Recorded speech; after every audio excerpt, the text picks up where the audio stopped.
तरल पदार्थों के गुण के क्वेश्चंस हम देख रहे हैं, है ना। काफ़ी कुछ हम देख चुके हैं, अभी कुछ लास्ट बचा है वो देख रहे हैं। ओके, वही साहब प्रयास आप करें क्वेश्चन करने का, है ना, आंसर देने का, ताकि आपसे हो जाएगा। कॉन्फिडेंस रखेंगे, बिल्कुल हो जाएगा, है ना। और नहीं होगा तो आप देखो कि कैसे नहीं हुआ, क्या नहीं आया, है ना।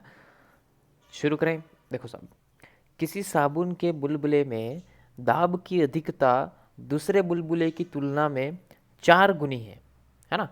तब पहले बुलबुले व दूसरे बुलबुले के आयतन में अनुपात क्या होगा। तो इसमें क्या देख रखा है आपको, किस में तुलना दे रखी है बुलबुलों में, किसकी, दाब की अधिकता की, है ना। तो दाब अधिक्य का आपने फॉर्मूला पढ़ा होगा, है ना। बस वही फॉर्मूला लगाना है ना। वो हम पिछले ही वीडियो में भी देख चुके हैं, है ना। बात भी की थी द्रव के बूंद की, बुलबुले की, है ना। तो इनके पहले के पार्ट नहीं दिखा हो तो देख लेवे। तो ये साहब क्वेश्चन करो साहब, हो गया होगा। देखें, देखो, क्वेश्चन में आपको दे रखा है कि जो दाब की अधिकता है वो पहले की दूसरे से 4 गुना अधिक है ना। तो यदि हम मान लें कि दूसरे की x है तो पहले की कितनी हो जाएगी, 4x हो जाएगी, है ना। दूसरे से 4 गुना अधिक है, यानी कि दूसरे की अगर x है तो पहले की क्या हो जाएगी, 4 गुना अधिक, यानी कि 4x। ओके, कोई दिक्कत नहीं। अब इन दोनों समीकरणों को हम आपस में भाग दे सकते हैं। दे दिया हमने, del P1 upon del P2 बराबर क्या आ जाएगा, 4x बटा एक्स। एक्स से एक्स कट गया, कितना आ गया, 4/1। ओके, तो एक तो आप ये नोट कर लेंगे कि del P1 upon del P2 कितना आ गया, 4/1। अब देखो साहब, एक क्या होता है, एक आपका फॉर्मूला होता है डेल P बराबर 4T अपॉन आर, है ना। बुलबुले के लिए 4T अपॉन आर पढ़ा था, पिछले पार्ट में ही देखा था, है ना। तो क्या होगा, यहाँ पे हम 1 वाले के लिए 1 1 ले लेते हैं, 4T अपॉन R1 बटा सेकंड वाले के लिए हम 2 2 ले लेते हैं, है ना। कहने का मतलब दो समीकरणें बना दी 1 और 2 की, और आपस में क्या दे दिया, उनका भाग। तो 4T से 4T तो कट जाएगा, तो बचेगा क्या, अपॉन में है ये, है ना। तो ये हो जाएगा R2 upon R1, R2 upon R1। Okay, अब del P1 upon del P2 की वैल्यू अपने अभी निकाली थी, क्या थी, 4/1, है ना। तो यहाँ हम रख देते हैं 4/1 बराबर R2 अपॉन R1, है ना। तो आपके पास देखो साहब, त्रिज्याओं का अनुपात आ चुका है, R2 अपॉन R1 4/1। और आपको सवाल में उसने पूछा है कि आयतनों का अनुपात क्या होगा। तो त्रिज्या से आयतन निकालना आता है ना। निकाल लेंगे, कैसे निकालेंगे, देखो वही बात है ना। गोल आकृति क्या लेंगे हम, गोले के लिए आयतन 4/3 πr³ है ना। आप ऐसे भी ले सकते हैं, डायरेक्ट भी कर सकते हैं अगर आपको आता है तो, नहीं तो ऐसे 4/3 πr³ है ना। तो R1 अपॉन, देखो यहाँ पे आपका वैल्यू आपके पास R2 अपॉन R1 की 4/1 है ना। तो इसका उल्टा कर देते हैं, R1 अपॉन R2 की वैल्यू कितनी आ जाएगी, R2 R1 अपॉन R2 की वैल्यू आ जाएगी आपकी 1/4। ओके, है ना। व्युत्क्रम कर सकते हैं दोनों पक्षों में, है ना। तो R1 अपॉन R2 की वैल्यू कितनी आ गई आपके पास, 1/4। ओके, अब देखो यहाँ पे क्या कर रहे हैं हम, दोनों फॉर्मूले लगाए हैं, दोनों को हमने रख दिया यहाँ पे। अरे भाई कहाँ गया, 4/3 πr1³ अपॉन 4/3 πr2³। ओके, तो क्या हो जाएगा भाई साहब, ये आ गया है आपका, ये आ जाएगा आपका V1 अपॉन V2। ओके, यही आपको निकालना है ना, आयतनों का अनुपात ही आपको निकालना है। हाँ, 4/3 π से 4/3 π कट जाएगा, बचा क्या, R1 अपॉन R2 का whole cube. Okay, R1 upon R2 की वैल्यू कितनी है आपके पास, 1/4 है ना, 1/4 है, हाँ 1/4। तो 1/4 का क्यूब कितना आ जाएगा, 1/64 है ना, 4×4 = 16 × 16 64। तो कितना आ गया साहब, 1/64 आ गया V1 अपॉन V2, यानी कि V1 अनुपात V2 कितना आ जाएगा, 1/64। देखो ऑप्शन 1/64, एकदम इजी है ना। वही फॉर्मूला लगाया है। आगे देखो साहब, कोई केश नली ए जल में डुबाई गई, ठीक है साहब। फिर हमने क्या किया, कोई अन्य सर्वसम केश नली, यानी ऐसी ली सेम एकदम केश नली दूसरी, उसको बी से हमने दर्शाया है, जिसको हमने साबुन के जलीय विलयन में डुबाया है ना। एक तो एक शुद्ध जल है और एक पास में जो है वो जलीय विलयन है साबुन का, है ना। यानी कि हमने उसमें कुछ डिटर्जेंट, लिक्विड सोप कुछ हमने उसमें मिलाया है। तो ए की जो नली है आपको दिख रहा है, तो उसके बाद जो बी का जो होगा द्रव स्तंभ, उसकी कैसी आकृति आपको नजर आएगी, है ना। तो आपको दिख दे रखा है 4 ऑप्शन, बताना है सब क्या होगा, लगाओ दिमाग, है ना। ये तो आपने पानी में रखी है केश नली, है ना, साबान साधारण जल में, है ना। और ये जो सेकंड वाली रखी है वो आपने रखी है साबुन के जलीय विलयन में, है ना। तो उसका जो ये ऊपर जो हमको दिखेगा, ये किस तरह दिखेगा आपको दिखाना है। देखो पानी का तो ऐसा ही दिखता है अवतल आकार का, है ना। लेकिन अगर साबुन के जलीय विलयन की बात करें तो ये भी क्या है, एक प्रकार का जलीय विलयन है। तो इसका आपको ऐसा तो उत्तल आकार तो दिखने वाला नहीं है ना। तो इसका मतलब ये दोनों ऑप्शन तो पैसे ही कैंसिल हो जाते हैं, सी और डी। ओके, अब बचा अवतल आकार ही दिखेगा, लेकिन कैसा दिखेगा, पहले से ज़्यादा दिखेगा, यानी कि ऊपर आएगा पानी या नीचे आएगा, है ना। तो इसके लिए आपने एक फॉर्मूला पढ़ा होगा, ध्यान होगा। इस फॉर्मूले पे अभी अपन बहुत क्वेश्चन भी देखेंगे कि ये फॉर्मूला आपने पढ़ा होगा, H बराबर, H क्या है यहाँ पे, वो जो केशिका नली में आपका जो जिस हाइट पे द्रव चढ़ा है ना, तो जितनी द्रव की ऊंचाई है उस केशिका नली के अंदर वो H होता है यहाँ पे, है ना। तो वो H बराबर, आपने ये पढ़ा होगा, ये फॉर्मूला हमने थ्योरी में 2s cos थीटा अपॉन ए रो जी, है ना। ये फार्मूला आपने पढ़ रखा है, नहीं पढ़ा है तो देख ले साहब थ्योरी के अंदर। तो यहाँ पे आपका एस क्या है, पृष्ठ तनाव, थीटा क्या है, स्पर्श कोण, ए क्या है, केश नली की त्रिज्या, है ना। तो कहीं पे बुक में आपको ए की जगह आर भी दिख सकता है ना, तो कंफ्यूज ना हो, कोई बात नहीं, आपको बस ध्यान होना चाहिए क्या है ना। तो यहाँ पे ए क्या है, केश नली की त्रिज्या, ओके। और रॉ क्या है, घनत्व उस द्रव का, है ना। और जी गुरुत्वीय त्वरण, क्लियर। तो यहाँ पे ये फॉर्मूला क्या काम आ रहा है, देखो यहाँ पे हमारा फॉर्मूला ये कह रहा है कि आपको निकालना क्या है। देखो आपको ये देखना है कि ये जो द्रव स्तंभ में ये जो द्रव है, ये हाइट ऊपर जाएगी यानी कि ऊपर चढ़ेगा या नीचे उतरेगा, ये आपको बताना है ना। तो आपने जो भी फॉर्मूला लिखा उस फॉर्मूले से मैं क्या कह सकता हूँ कि H समानुपाती S, है ना। H बराबर 2s cos थीटा अपॉन ए रो जी लिखा हमने, उसके अंदर H समानुपाती S है ना। यानी कि हाइट सीधा सीधा किसके समानुपाती है, पृष्ठ तनाव के, है ना।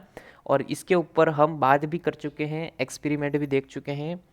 तो आप देख सकते हैं वो हमने उसके अंदर क्या किया था, जैसे ही हम किसी जल में साबुन का जलीय विलयन बनाते हैं, है ना, यानी कि कोई भी लिक्विड सोप डिटर्जेंट उसमें मिलाते हैं, तो हमेशा क्या होता है भाई, पानी का पृष्ठ तनाव कम हो जाता है ना। तो जल का पृष्ठ तनाव साबुन के जलीय विलयन में पृष्ठ तनाव की वैल्यू बहुत कम हो जाती है। तो सीधी सी बात है, अगर पृष्ठ तनाव कम होगा, है ना, यानी एस कम होगा, तो एच भी कम होगा। यानी कि जैसे ही पृष्ठ तनाव द्रव का घटा, उसकी हाइट भी घट जाएगी। इसका मतलब यहाँ पे कैसा बनेगा फोटो, ये वाला, है ना, पी। यानी कि इसमें हाइट जो पहले थी उससे कम हो गई, हुई। समझ में आया कैसे हुई, है ना। बहुत अच्छा क्वेश्चन, समझने लायक है ना। ओके नेक्स्ट देखो साहब, एक ही पदार्थ की बनी दो केश नलियाँ जिनकी त्रिज्या अलग अलग है, एक द्रव में डुबाई जाती है। एक नली में द्रव की ऊंचाई 2.2 सेमी है तथा दूसरे में 6.6 सेमी है, तो इनकी त्रिज्याओं का अनुपात क्या होगा। करो साहब, एकदम इजी इजी हो जाएगा। फॉर्मूला वही लगाना है जो अभी हमने लगाया केश नली में, हाइट का जो एच बराबर जो फॉर्मूला है ना, वही फॉर्मूला यहाँ पे लगाना है आपको।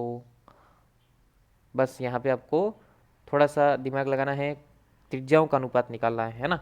आपको ऊंचाई दे रखी है इसमें,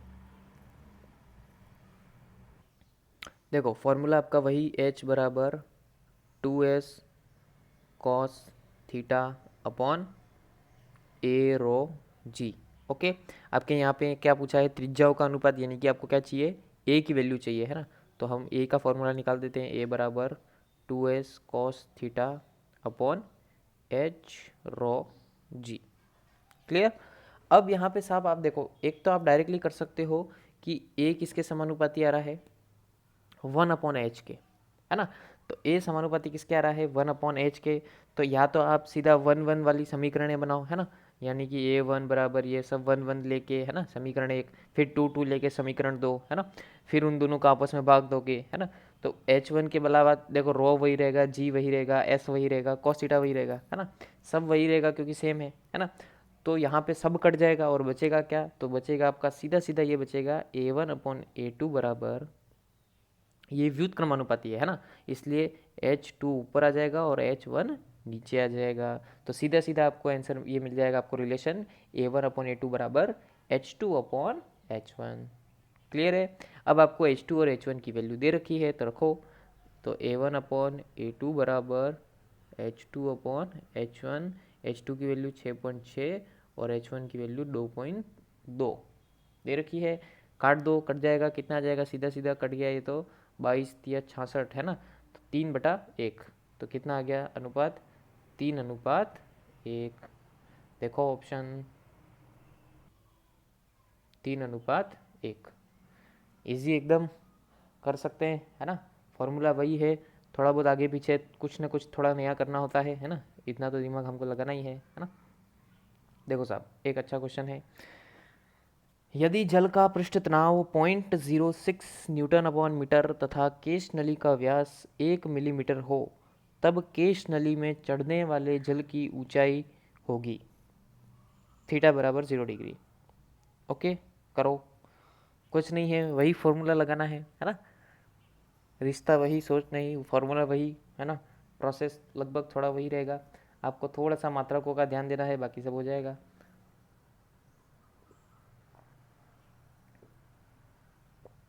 हो गया। देखो,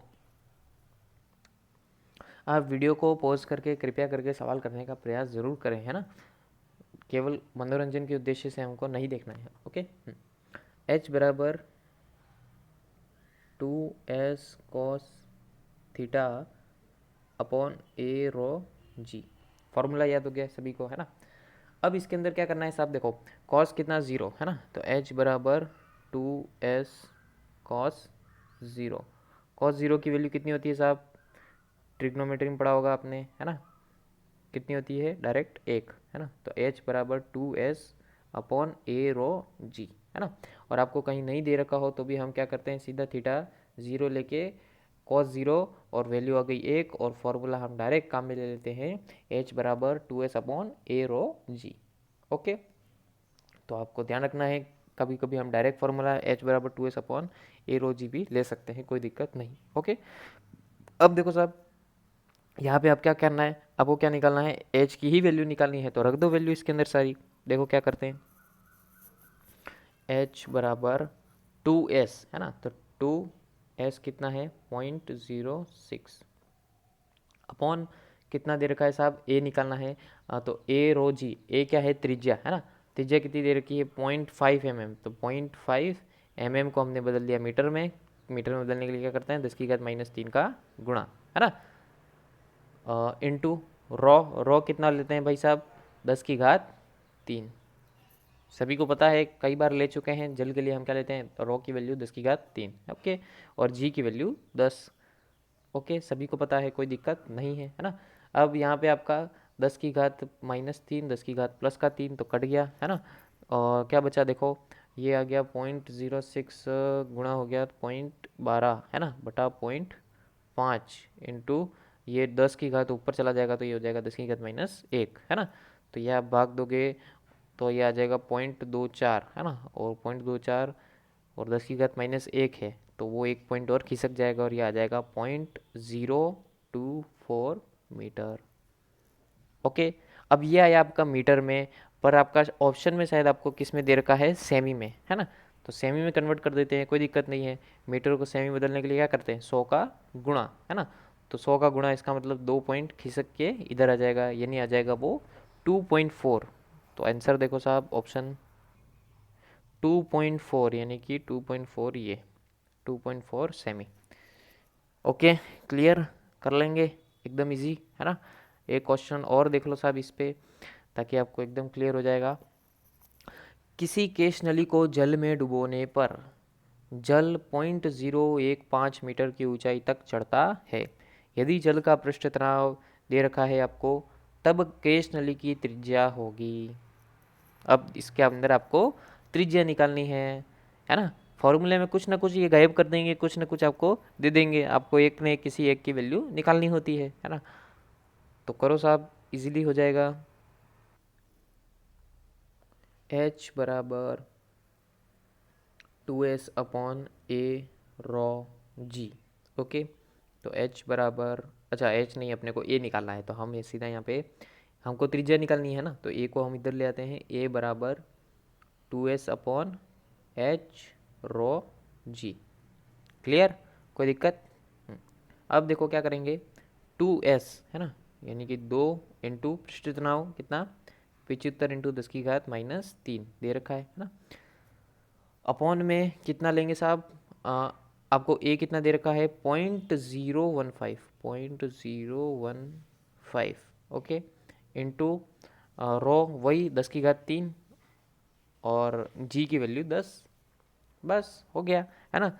सारी वैल्यू आपको दे रखी है, रो और जी की वैल्यू आपको ध्यान है वैसे भी, है ना। बस हमने रख दी है वैल्यू, सॉल्व करेंगे, देखो क्या आ जाएगा। ये 75 इंटू 2 हो जाएगा 150, और ये आ जाएगा आपका 150 इंटू 10⁻³ है ना। बटे में क्या था, 0.015, तो उसका अगर हम पॉइंट हटाते हैं तो 3 पॉइंट ऊपर लग जाएंगे, यानी कि 10⁻³ ऊपर आ जाएगा। इंटू में 10⁻³ प्लस 1 है ना, तो ये आ जाएगा साहब, ये आपका कट जाएगा, ये आ जाएगा 10, ये 10⁻³ प्लस 3 वैसे ही ख़त्म हो गया। ये हो गया, ये एक है ना, ये हो गया बटे में 10⁻4, बटे में 10⁻4, तो ये आ जाएगा आपका ऊपर 10⁻³ मीटर, है ना। अब आया किस में आपका 10⁻³ मीटर। अब ऑप्शन देखो साहब, ऑप्शन में क्या आ रहा है, ऑप्शन में आपको मिलीमीटर में दे रखा है, तो हम कन्वर्ट कर देते हैं, कोई दिक्कत नहीं है। 10⁻³ मीटर में है, इसको मिलीमीटर में बदलने के लिए 10⁻³ से गुणा कर दिया, है ना। तो ये आपस में कट गया, बचा कुछ नहीं, क्या बचा, एक, है ना। कुछ नहीं मतलब नहीं बचता है, एक बचता है ना, यानी कि क्या हो गया साहब, 1 मिलीमीटर। तो आंसर आ गया आपका 1 मिलीमीटर ये। ओके, क्लियर है ना। फॉर्मूला इजी है, बेसिक सा फॉर्मूला है, कुछ भी आपको एक वैल्यू दे देंगे, एक वैल्यू कुछ निकालनी होगी, है ना, कर लेंगे। बस प्रैक्टिस करते जाओ, मस्ती से पढ़ते जाओ, खुश रहो, प्रकृति का ध्यान रखो, माँ बाप का ध्यान रखो, मस्त रहो। ओके, धन्यवाद।